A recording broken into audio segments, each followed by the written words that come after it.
وهاجاك صاحب يال ماشي ونمر إن شاء الله دوله هنا كسي وضن دورنا qaybtii hadda gabagabadii aan taaganahay qaybteeni shanaad gabagabadeedii marka maalmaha ugu wanaagsan ee isbuuca si looga ganacsado forex iyo sidoo kaleeto warqadan hortiina ka muuqata oo ah xaashida sirta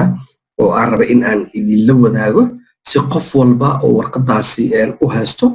ama uu soo brand gareysto ama uu muxuu ahaa ii sheeg oo yaraan sawir uu qaato si uu u fahmo xaaladda guud ee suuqaasi u sameeyo. Okay, sida caadiga suuqan ma shaqeeyo maalmaha Sabtida iyo Axadda ee marka ku kadsoomin meeshaan ugu soo horeyso Axadda ay ku qoran tahay suuqa Axad shaqeynaya ma lahan laakiin anaga dhankeena wili Axad ay ka tahay markii uu furmaayo suuqan Sydney uu furmaayo saas darteeda bibiska uu sameynayo marka meeshaas laga soo qaatay ku kadsoomin insha Allah Ilaahay. Okay, waxaan rabaa marka inaan ogaado beer oo sidii hore aan isla soo ogaanay oo ah lacagaha lamaanaha israaca ay ugu horeyso euro iyo USD oo ah lacagta dollarka Mareykanka iyo lacagta euro okay isniinta marka maalmaha isniinta ah waxay dhaqaaqdaa 109 bib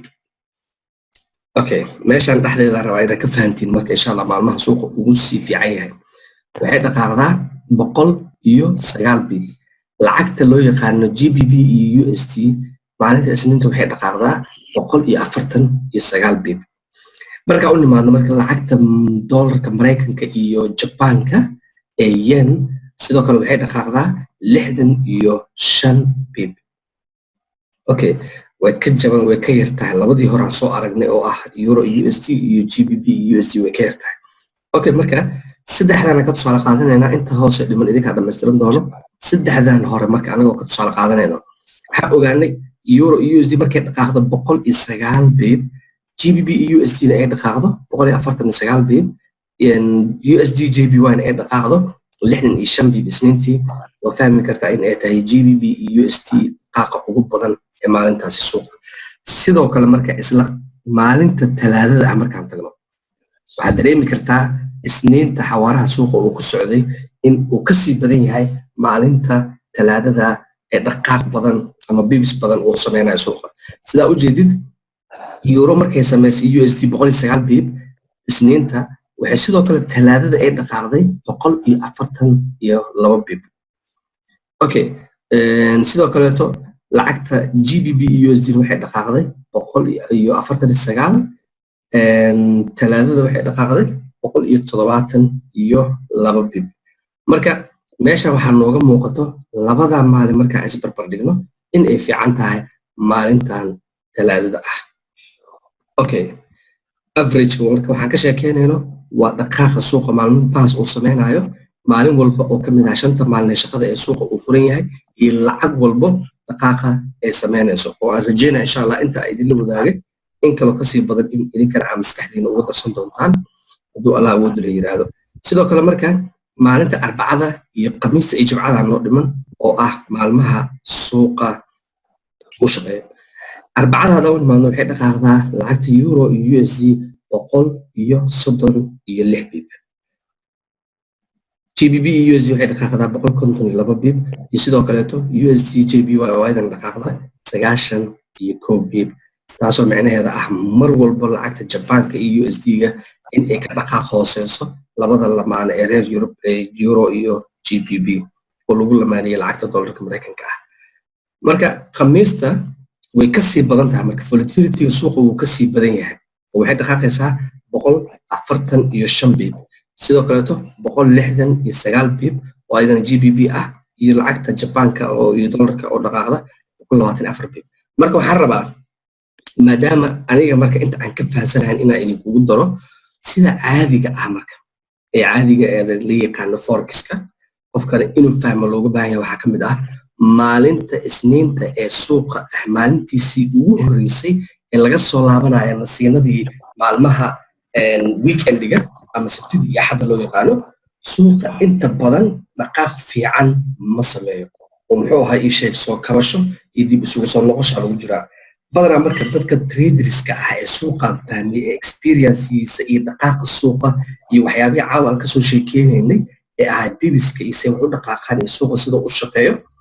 marka aan dib ugu noqono wax haba yaraatee oo trade ah ma sameeyaan intooda badan haddii laga fursan waayo. Okay, maalmaha ugu fiican marka suuqa markii la joogo maalmaha ugu fiican waa Talaadada, Arbacada iyo sidoo kale Khamiista iyo maalinta Jimcaha gelinkeeda hore.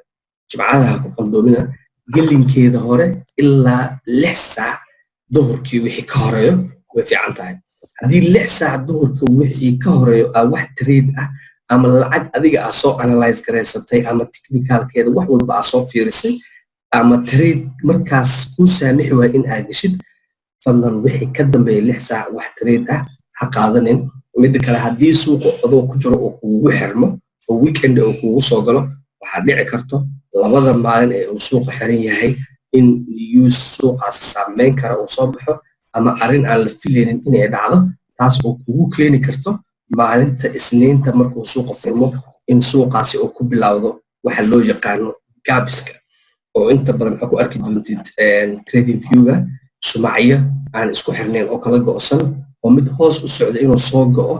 kor soo aadayo ama hoos u soo daadanayo oo laga yaabo qofka xataa in ay lacag badan oo asaga uu ugu talagelin inuu ku khasaaro. taasna tala ahaan waaye waxaa fiican jimcaha 6 saac wixii ka horeeya suuqaasi waxaa ka xamaalan kartid inaad ka xamaalatid fursadii markaas jirta inaad ka faa'iidaysatid wixii ka dambeeyana suuqa aad ka fadhiisatid salaadaada khudbada soo dukatid iska jimcaysatid quraankaaga akhrisatid qaraabiyi asxaab iyo wixii markaas aad booqan kartid ama familigaaga waqti la qaadan kartid la qaadatid kadibna u soo nasatid maskaxda u soo dejisid Isniinta wixii loo gaarana aad suuqii dib inta ugu soo noqotid analysiskaaga iyo waxaaga aad samaysatid Axadda iyo Sabtidana analysiskaaga kaleetana waa sii samaysan kartaa. midda kale waxaa jirto labada maalin ee suuqaasi uu xiran yahay waxa saameyn ku yeelan karo. tusaale ahaan waxaan kasoo sheekeynay maalmihii bilowga aan ahayn in suuqa loo baahan yahay marka aad ku cusubtaa in aad laba lacag midkood inaad qaadatid lacagahaasi oo aad la socon kartid oo aad joogteyn kartid akhbaaraadkooda newsyada kasoo bixi kara saameynta ay yeelan karaan dhaqaaqa ay sameyso daily averageka bibiska aan kasoo sheekeynayay iyo sidoo kaleeto in aad la socotid tviyada iyo websiteyada laga daalacdo akhbaarta ama ay kasoo baxaan newsyada sida tviyada waxaa jiro Bloomberg oo kaleetaa jiro BBC economic news aa jiro CNBC TV la dhahaa jiro tviyada ugu muhiimsan ee dhaqaalaha lagala socon karo weliba qaarkood xataa intooda badan waa tviyo lagu bixiyo lacag sababtoo waxa aan samaynayna waa lacag si lacaga u samaysidna waa inay marka hore horta adiga wax kaa baxaan si cilmiga u baratid ama wixii xogtooda u heshid waa inay lacag kaa baxdo. Okay, intaas marka isla soo faahna marka suuqa 3 maalin ugu fiican waa Talaadada iyo Arbacada iyo maalinta Khamiista iyo gelinka hore ee maalinta Jimcaha ah. waxaa ku soo haray marka suuqa guud marka la isku daro 4 suuqay shaqeysa. suuqa ugu fiican ee qof uu ka shaqeysan karo dhaqaalana uu ka sameyn karo bibis fiican uu ka qaban karona waa suuqa London markii laga soo tago New York iyo Tokyo Sydneyna maba ku xisaabtano oo ah suuqa Australia. Okay, taas macnaheeda ma aha marka suuqa Sydney in aan lacag lagu sameyn karin oo lacag waa lagu sameyn karaa oo qofku muxuu ahaa ii sheeg faa'iido uu ka sameyn karaa dad badanaa ka ganacsado waddan dhan dhaqaalihiisa waaye laakiin qofka waxa uu leeyahay marka hadaf iyo asaga wax u gooni ah iyo meelo uu wax ka ugaarsadaa jirto. dadka ugaarsatada ah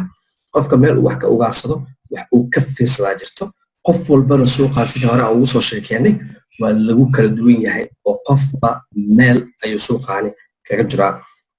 Okay, su'aal hadday lii weydiiyo marka ahayd saacadaha uu ugu fiican yahay aan rabaa marka inaan dib ugu noqdo. saacadaha suuqan uu ugu fiican yahay